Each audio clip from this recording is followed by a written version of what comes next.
Good morning প্রত্যেককে। আজকে আমাদের থার্ড ডে। আজকে আমরা যাব খারডুংলা। খারডুংলা থেকে আমরা যাব নুব্রা ভ্যালিতে। সো আজ থেকে বেশ একটা কনে ব্যাপার, যদিও এখানেও লাস্ট 2 ডিগ্রিতে ছিল, কালকেও আজকেও।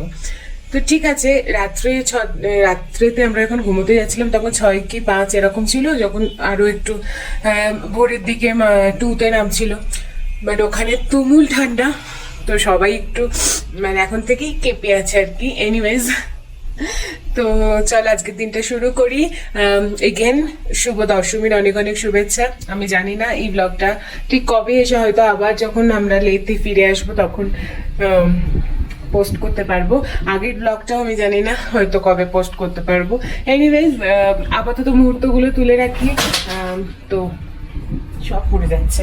আপাতত মুহূর্তগুলো তুলে রাখি, তোমাদের সকলের সাথে শেয়ার করব। নিজের চোখে যতটা দেখছি, যেভাবে দেখছি ততটা তুলে ধরতে হয়তো পারবো না, কারণ কিছু কিছু জিনিস আর কি চোখেই আবদ্ধ করে রাখতে হয়, চোখেই থেকে যায় রাদার। তো সেটা থাকুক, আর যতটুকু পারবো ক্যামেরার চোখ দিয়ে তোমাদের সকলের সাথে শেয়ার করে নেবো। এখন বাজে হচ্ছে 8:45। আমি তো অলমোস্ট আজকে খুব সাহস নিয়ে শ্যাম্পু ট্যাম্পু করে রেডি হয়ে গেছি, বেরোবো এবার। অনেক কিছু প্ল্যানিং আছে, অনেক কিছু ঘোরার আছে। আর তো চলো আজকে দিনটা শুরু করি। পাহাড়ের অনেক উচ্চতায় উঠলে যে হাই অ্যালটিটিউডটা হয়, সেটার জন্য আমরা অনেক সময় অক্সিজেন সিলিন্ডারের বন্দোবস্ত করি, কিন্তু অক্সিজেন সিলিন্ডারটা ক্যারি করে যাওয়াটা খুব অসুবিধা এবং এখন করতেও দেয় না। তো সেই ক্ষেত্র ধরে তোমরা মেডিসিন শপ থেকে এই ধরনের অক্সিজেন স্প্রে কিনে রাখতে পারো। ব্যবহারিক দিকটা তোমাদের দেখিয়ে রাখলাম, আশা করি হেল্প হতে পারে।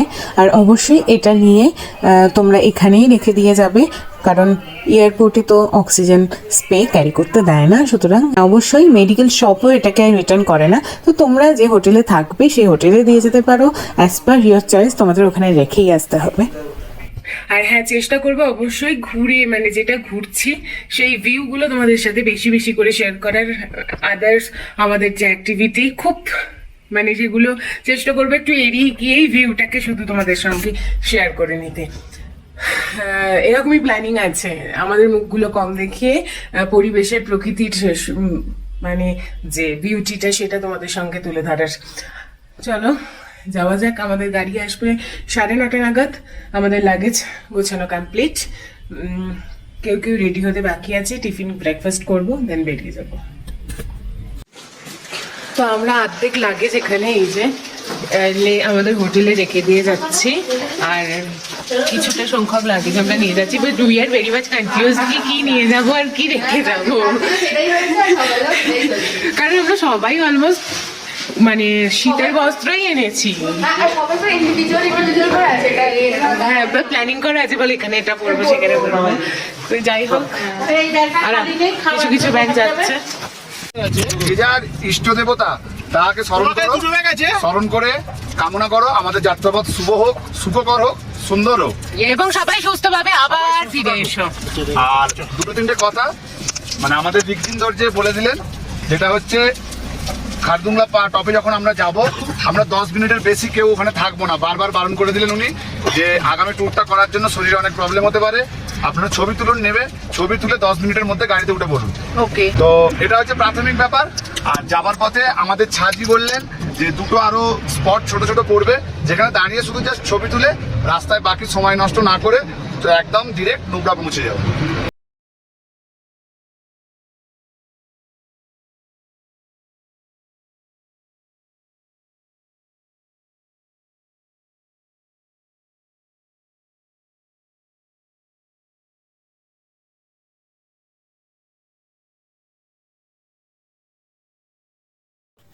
আমরা এখন খারদুংলাতে। খারদুংলা পাস হলো লাদাখের একটি পর্বত গিরিখাত। সিন্ধু নদী ও শায়ক নদী উপত্যকাকে সংযুক্ত করেছে। এটি জম্মু ও কাশ্মীরের লাদাখ অঞ্চলের নুব্রা ভ্যালির প্রবেশদ্বারও গঠন করে, যার বাইরে সিয়াচেন হিমবাহ অবস্থিত। ব্যাখ্যা আরও একটু করবো, তবে দেখে নাও একটু ওখানে ঠান্ডাটা ঠিক কীরকম। এত ঠান্ডা এত ঠান্ডা এত ঠান্ডা গাম কত ফিট আবার দেখে বলবো হাওয়াতে এত এরকম অবস্থা, প্রচন্ড ঠান্ডা আর হাওয়া দিচ্ছে বিশেষ এইগুলো আমরা এখন খারদুংলা টপে আছি, নিয়ার অ্যাবাউট প্রায় 18,000 ফিট উপরে। প্রচণ্ড ঠান্ডা আর প্রচণ্ড হাওয়া দিচ্ছে, যার জন্য এখানে বেশিক্ষণ থাকা যাবে না।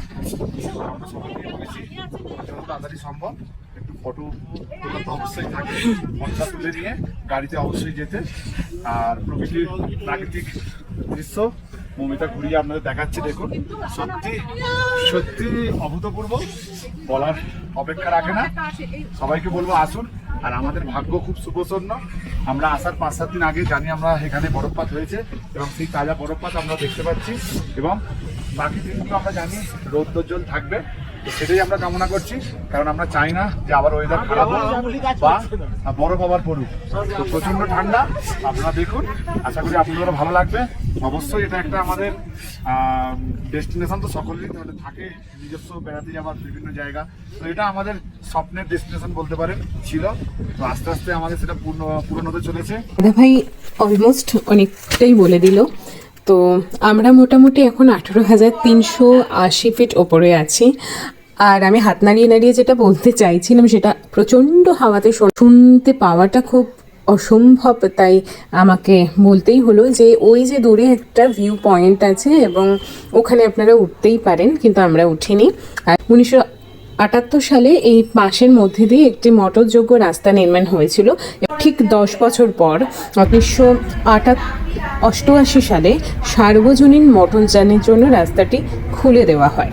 রাস্তাটি বিশ্বের উচ্চতম মোটরযানযোগ্য রাস্তাগুলির মধ্যে একটি। আর বলা হয় এখানে 10-15 মিনিটের বেশি সত্যিই থাকা অসম্ভব, সেটা আপনারা দেখতেই পেলেন কি প্রচণ্ড হাওয়া চলছিল। আর এটা সত্যিই কতটা বাস্তব সেটা এখানে নেবেই বুঝতে পারলাম, যে এত কথা ওখানে ঠোঁটটা খুলে কথা বলাটা জাস্ট অসম্ভব ছিল।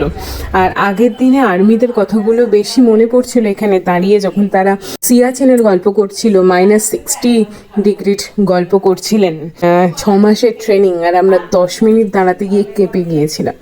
এরপরও আমরা কি করে আবজি গাবজি মানুষগুলোকে নিয়ে মাথায় তুলে নাচি, এই প্রশ্নের উত্তরটা আজও আমার কাছে অজানা। সেই সকালে বেরিয়েছি ব্রেকফাস্ট করে, তারপরে প্রচুর বকবক করেছে, প্রচণ্ড খিদে পেয়ে গেছে, চলুন একটু খাওয়া যাক।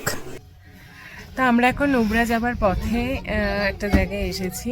আমি নামতাম না, মানে আমি বসেই ছিলাম বিশেষত চাটা খাওয়ার জন্য, বাট হঠাৎ করে বাবা গিয়ে বললো মোমো আছে, ভেজ মোমো আছে। তো এরা কিছু না কিছু লোভনীয় একটা ব্যাপার দিয়ে নামাবেই, তো নেমে পড়লাম। এবং এটা আমরা এত উঁচু টপে এসেও বাঙালি হোটেল খুঁজে পেয়েছি। হ্যাঁ এক্স্যাক্টলি, কি শক্তি।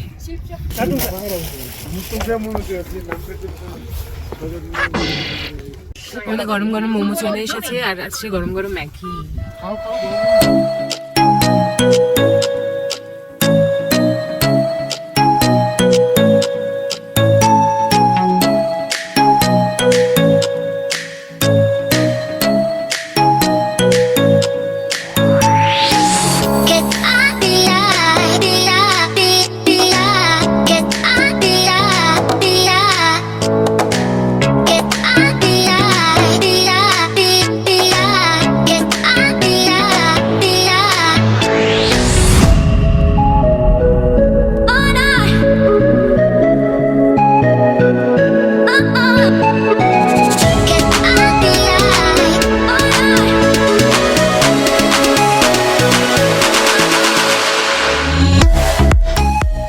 প্রাকৃতিক শোভা দেখতে দেখতে গাড়ি ছুটেছে তুমুল গতিতে, আর আমরা চলেছি আমাদের পরবর্তী গন্তব্যস্থল, যেটা হচ্ছে ভাগ মিল্খা ভাগ ছবির শুটিং স্পটে।